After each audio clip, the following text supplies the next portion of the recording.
네, 안녕하십니까. 반갑습니다. 안종현 경매TV 안종현입니다. 이번 경매 방송의 주제는요, 이런 경매 물건 피똥 산다 두 번째 사례입니다. 우리가요, 경매 투자 활동을 하시는 것이 목적이 뭡니까? 돈 벌기 위한 거 아닙니까? 그놈의 돈이 뭔지 맞죠? 그죠? 근데 저는 항상 이런 말씀을 드립니다. 돈을 벌어도 시원찮은데 돈을 까먹는단 말이죠. 어디에서? 경매 투자하는 거에서 말이죠. 그러니까 이게 자칫 잘못 생각함으로 인해 가지고요, 몇십만 원 또는 몇백만 원 또는 몇천만 원의 수익은 그냥 손실을 바라보는 그런 경우가 이제 없지 않아 있을 수 있다는 것입니다. 그래서 이제 이번 시간에는요, 이런 경매 사건 이제 피똥 산다 두 번째 사례로 말씀을 드리도록 하겠습니다. 화면을 이동을 하도록 하겠습니다. 타이틀을 보니까 대항력 있는 임차인인데요. 대항력 있는 임차인 해가지고요, 임대차 계약서를 사채입니다.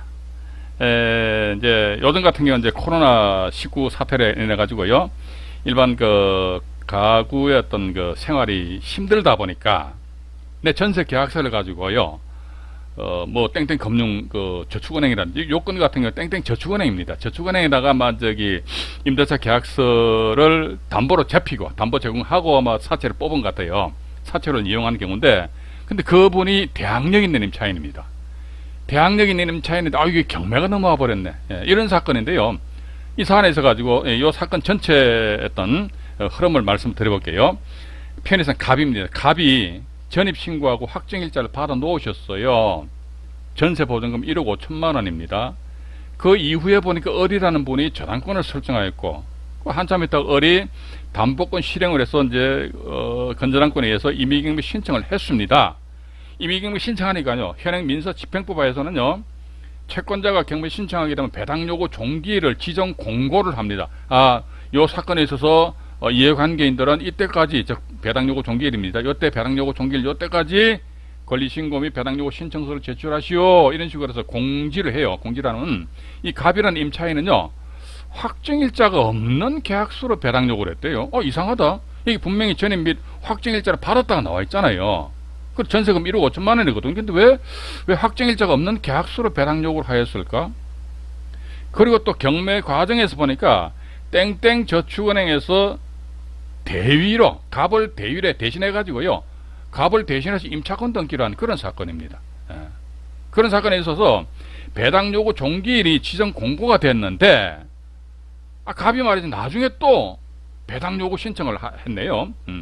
이 사건 전체적으로 보면요, 자, 이분이 분명히 낙찰자에게 대항할 수 있죠. 건전항권 소멸기준 권리보다도 먼저 임차인은요, 전입신고만 해놓으면요, 진짜 왔답니다. 왔다. 대항력이 있단 말이죠. 1억 5천만 원 전액에 대해서 어떤 자기가 보증금액을 전액 다 배당 못 받는다 그러면 배당받지 못한 자녀 보증금액은 낙찰자한테 반환 요청을 할 수가 있다는 겁니다. 근데 왜 확정일자가 없는 계약서로 배당 요구를 하였을까? 이걸 나중에 알고 보니까 말이죠, 어떻게 됐냐니까, 이 갑이라는 분하고요, 임차인이죠, 땡땡 저축은행입니다.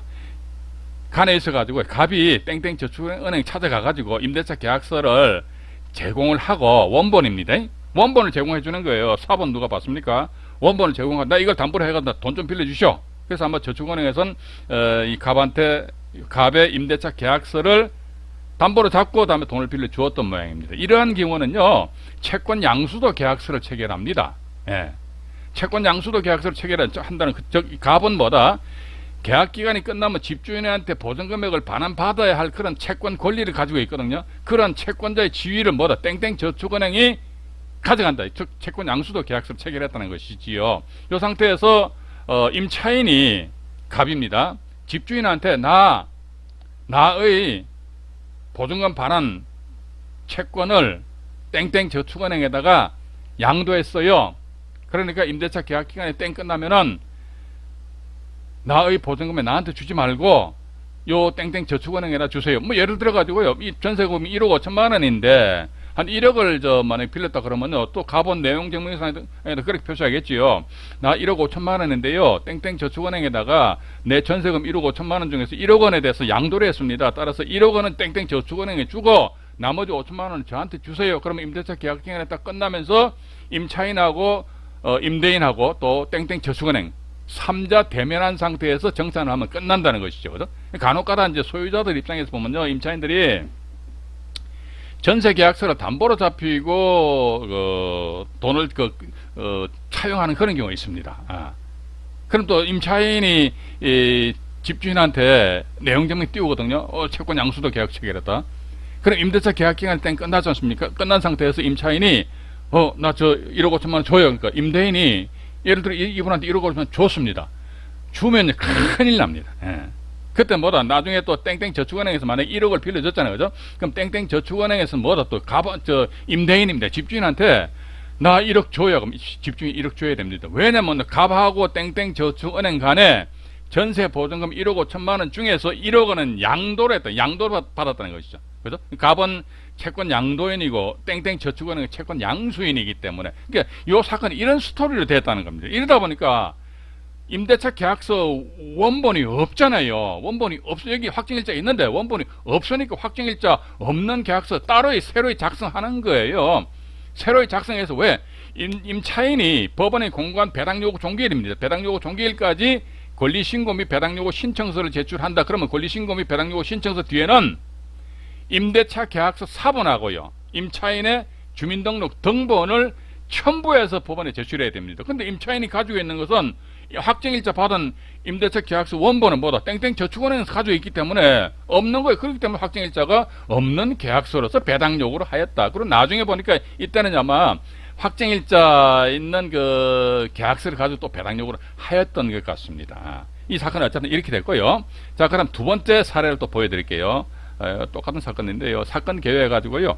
이 사건입니다. 이게 한번 낙찰됐다가 이분 같은 경우는 지금 전 낙찰자로 이제 표현했습니다. 근데 여기 3,000매가 길날 해가지고요. 2억 9,525만 원, 이제 한 80%대 선에서 낙찰 받았습니다. 1차 감정 가격이 3억 7천만 원 정도였단 말이지요. 근데 이 날짜에 최저 매각 금액이 보니까 2억 3,680만 원. 2억 3,680만 원이 3차 매각 길날 최저 매각 금액이었습니다. 그러면 이 금액의 10%더 입찰 보증금 얼마입니까? 2,368만 원이에요. 8만 원. 이 입찰 보증금액은 납부를 했단 말이죠. 그런데 여기 보니까 1월 24일 날 본인이 1등으로 낙찰 받고 그 다음 1월 31일 날이니까 법원에서는 이분한테 매각 허가 결정을 내렸습니다. 매각 허가 결정을 내린 상태에서 이분은 매각 허가 결정에 대해서 같은 날짜입니다. 이의 신청을 제기했다는 것입니다. 이의 신청을 제기하였음에도 불구하고 아마 법원에서는 그 이의 신청을 받아들이지 않았던 것 같습니다. 왜냐면요, 임차인이 법원이 공고한 배당 요구 종기일 아니었습니까? 이때까지 그 전에 임대차 계약서 사본을 첨부했는데 본인이 가지고 있는 임대차 계약서 사본은 확정일자가 없다는 것이 확정일자, 그죠? 확정일자 없는 상태에서 그냥 받은 거예요. 나중에 확정일자가 있음을 확인했다. 그런데 현재 이 상태를 기준으로 하기에는 확정일자가 없기 때문에 따라서 법원에서는 봐가지고 여기에 대해서 이제 매각 허가에 대한 이의 신청을 받아들일 이유, 하등의 이유는 없지 않겠느냐 하는 그런 생각을 가지게 됩니다. 이러다 보니까 같은 해죠. 2월 24일 날 매각 대금을 납부하시오. 그런데 이분은 매각 대금을 미납을 했습니다. 미납하니까 어떻게 2,368만 원은 이게 제가 모두에도 말씀 안 드렸습니까? 돈을 벌어도 시원찮은데 말이지 그냥 2,368만 원이 작은 돈입니까? 그죠? 엄청 큰 돈입니다. 그죠? 그걸 이제 한 입에 톡 털어 넣어버리니까 이게 참 말 그대로 이런 게 피똥 싼다 저는 그렇게 보고 있습니다. 근데 이제 두 번째 이제 경매가 이제 재경매죠. 재경매로서 이제 낙찰을 받으신 분인데 이분이 아마 지금 제가 여기 아마 2011년도에 낙찰 받은 걸로 미뤄봐가지고 저도 지금부터 지금이 이제 2021년이지 않습니까? 2021년 오늘 2월 1일입니다. 한 10년 전이기 때문에 저도 기억이 어슴푸리 나는 듯해요. 제가 그 당시에는 인터넷 네이버가 아니고 다음에 그 경매 동호회 건강한 부다클럽이라는 경매 동호회를 운영을 했습니다. 지금은 이제 네이버로 이제 이사를 했습니다만은 그 당시에 아마 다음 카페 회원이었던 것으로 기억이 납니다. 이번에 뭐 이때 낙찰 받으셨는데 2억 2,678만 원 해가지고요. 4차 매각 기일 날 낙찰 받으셨어요. 낙찰 받고 나서 한 4일 있다가 매각 불허가 신청을 했다는 것이죠. 왜냐면 여기 확정일자 받지 않았기 때문에 이 사람은요 임차 보증금이 1억 5천만 원이다 보니까 1억 5천만 원이다 보니까 최우선 변제 대상도 안 되었던 모양입니다. 따라서 어떻게 보면 낙찰자는 1억 5천만 원 전액을 인수로 해야 된다는 그런 사실을 아마 인지를 하였다는 것 같아요. 이러다 보니까 나 매각 불허가 신청해달라. 근데 매각 불허가 신청 내용은 뭔지는 제가 확실히 모르겠습니다. 요 지금 제가 여기서 적어드린 것은 법원의 이제 문건 총달 접수 내역에 의해서 말씀드린 것이기 때문에 자 그럼에도 불구하고 법원에서는 6월 20일 날 낙찰 받았고 6월 27일이죠. 일주일 후에 매각 허가 결정을 내렸습니다. 매각 허가 결정 내리고 나서 한 달여 후에 매각 대금을 이분은 완납을 하셨어요. 완납을 하셨는데 지금 제가 아마 1억 5천만 원 본인이 아마 이분이 인수를 하셨던 것 같아요. 그래서 본인 낙찰 금액하고요 또 이제 재비용 해가지고요 이 당시에는 취득세 1%니까 지금처럼 말이죠 이제 2가구 2주택 같은 경우는 8%, 3주택은 12% 이런 식으로 취득세율이 높진 않았거든요. 이 당시엔 참 경매 투자하기 좋았습니다. 취득세 포함해봤자 1.1%잖아요. 그죠? 그래서 이제 대략적으로 본인이 낙찰받은 금액이 약 한 3% 내지 4%가 추가적으로 들어가는 비용이거든요. 그래서 제가 비용을 계산해 보니까 한 700만 원 정도 들어가고 또 이제 1억 5천만 원 인수하더라도 전체가 보니까 3억 8천 300여만 원이 이제 본인의 1차적인 투입 금액이었습니다. 그런데 이 물건의 1차 감정가격이 3억 7천만 원이었습니다.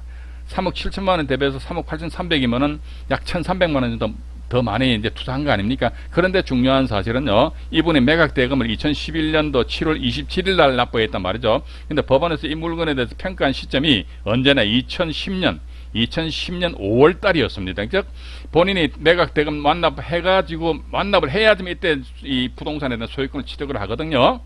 근데 보니까 1년하고도 2개월 전에 3억 7천만 원 가격 평가했다. 그럼 1년하고도 2개월이 경과됐 지난 이후에는 아마 3억 7천만 원 플러스 알파가 되었지 않았겠느냐 하는 그런 생각을 한다는 것입니다. 자 그런데 현재 말이죠. 현재입니다. 이게 2021년 1월 현재 기준해 가지고요. 매매 가격이 참, 여러분 요 본건 32평형입니다. 요 조금 이따 경매 정보지 보여드릴게요. 32평형인데 7억 6천만 원 한답니다. 전세가가요 4억 7천만 원 한답니다. 아마 제가 알기로는 이거 낙찰 받으신 분 아니십니까? 뭐 이분 지금도 아마 이 물건을 가지고 계시는 걸로 알고 있는 것 같아요. 그래서 어떤 면에서 보면요 자금력이 조금 넉넉하다 그러면요 그냥 막 금방 파는 것보다는 좀 찐득하니 가지고 있게 되면은 나는 가만히 있는데 부동산 지가 값이 올라가 버리네. 서울 및 수도권에 계시는 분들 뭐 아니 또 지방에 계시는 분들 다 잘 아시지 않습니까?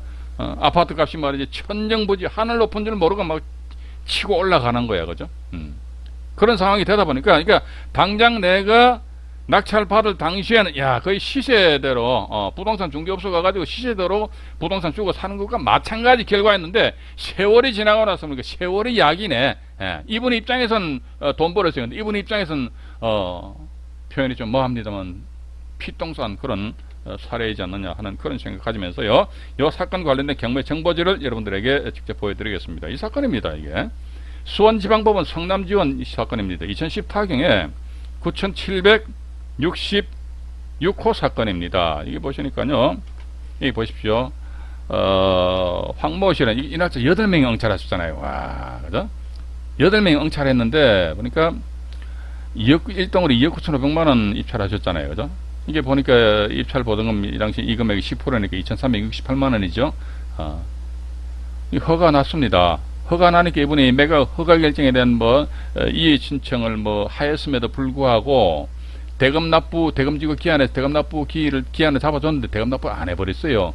안 하니까 어떻게 한다 하더라. 재경매 같은 경우는요, 이 최저 감정 가격, 이 날짜 최저 감정 가격이 아니었습니까? 이 금액에 저감 없이 여기 그대로 내려와요. 그대로 내려와가지고 2억 3,680만 원 했는데 이 날짜 유찰됐거든요. 그 다음에 한 번 더 유찰된 상태에서 이모 씨는 2명이 응찰하셔가지고 이분이 2억 2,678만 원에 낙찰받고 아마 이분이 지금도 가지고 있다면 얘기 조금 전에 말씀드렸습니다만은 물론 청수가 저층이다 보니까 7억 6천만 원에서 조금 빠질 수는 있겠죠. 그죠? 전용 면적이 25.69평이니까 32평형입니다. 32평 해가지고 이분이 어쨌든 대금을 납부하였다. 그런데 밑으로 잠깐 내려가 보죠. 내려가 보면요. 제가 아까 말씀 안 드렸습니까? 임차인이 있는데요. 여기 보시게 되면 2008년 7월 22일 건전한권 이 소멸 기준 권리잖아요. 그죠? 그런데 보니까 이 두 분은 부부예요. 부부. 전입 날짜 같지 않습니까? 근데 확정일자가 없네. 확정일자 없고 여기 보면 배당 요구를 했어요. 예. 배당 요구는 이제 여기는 배당 요구 없어도 이분은 남편 같아요. 남편 같은데 어쨌든 뭐 부인 명의로 임차인으로 돼 있으니까 배당 요구를 하긴 했는데 확정일자가 없다는 거예요. 근데 보니까 보증금액이 뭐다? 1억 5천만 원이죠. 대항력이 있다는 겁니다. 예. 대항력이 있다는 거. 그러면 여기 확정일자 전에 있다고 그럴 거예요. 좀 등기 사항을 보겠습니다. 등기부등본 보니까요. 부동산 등기부의 얼구 사항을 얼구를 보시게 되면요. 얼구에 임차권 등기가 표시가 된단 말이죠. 여기 나와 있지 않습니까? 주택 임차권 해가지고요. 임차보증 이분이 이제 1억 4,500에서 보증 500만 원 정액해서 1억 5천만 원 됐네요. 여기 보시 확정일자 해가지고 1차 2005년 11월 25일, 2차 2007년 7월 18일 뭐 이런 식으로 되어 있다는 겁니다. 분명히 확정일자 있지 않습니까?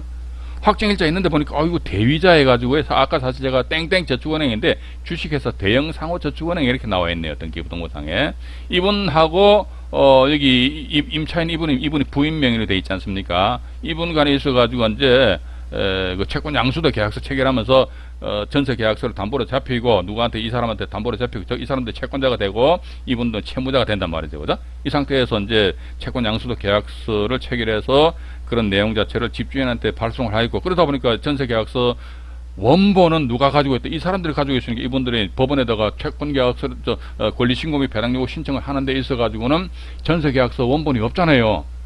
임대차 계약서상에 원본에 확정일자 도장이 찍힌단 말이죠. 근데 원본이 없으니까 확정일자가 없단 말이죠. 그렇기 때문에 법원에다 배당 요구를 하였는데 확정일자가 없다. 그러니까 우리 투자자 입장에 또 이렇게 보셔야 될 것 같습니다. 뭐냐면요. 대항력 있는 임차인이 있습니다. 어쨌든 눈이 조심해야 됩니다. 근데 법원에서 작성한 문건을 보니까 말이죠. 전부 다 미상 나와 있어요. 미상. 사건 내역 잠깐 보겠습니다. 사건 내역 잠깐 보니까 사건 내역이 아니고요. 죄송합니다. 물건 명세서를 보죠. 매각 물건 명세서인데 보니까요. 자, 분명히 등기부등본상의 임차권 등기난을 보시게 되면은 이 임차인은 확정일자 받은 걸로 나와 있는데 왜 여기 확정일자 법원에서 작성한 매각 물건 명세서의 확정일자는 왜 미상으로 되어 있냐? 이게 미상으로 되어 있을 수밖에 없다는 것이죠. 왜냐하면 이분들이 법원에다가 권리신고 및 배당 요구 신청서 제출할 적에는 자기네들 임대차 계약서 원본이 없으니까 사본을 이제 아마 급조해서 만들었겠지요. 만들어가지고 그걸 사본 카피 떠가지고 이제 법원에 제출했으니까 법원에서조차도 확정일자가 없는 걸로 나와있다. 그러니까 미상으로 이렇게 나올 수밖에 없다는 것입니다. 그럼 우리 투자자 입장에서는 이렇듯이 보니까 이 사건에서 최선순위 설정일자가 2008년 7월 22일이지요.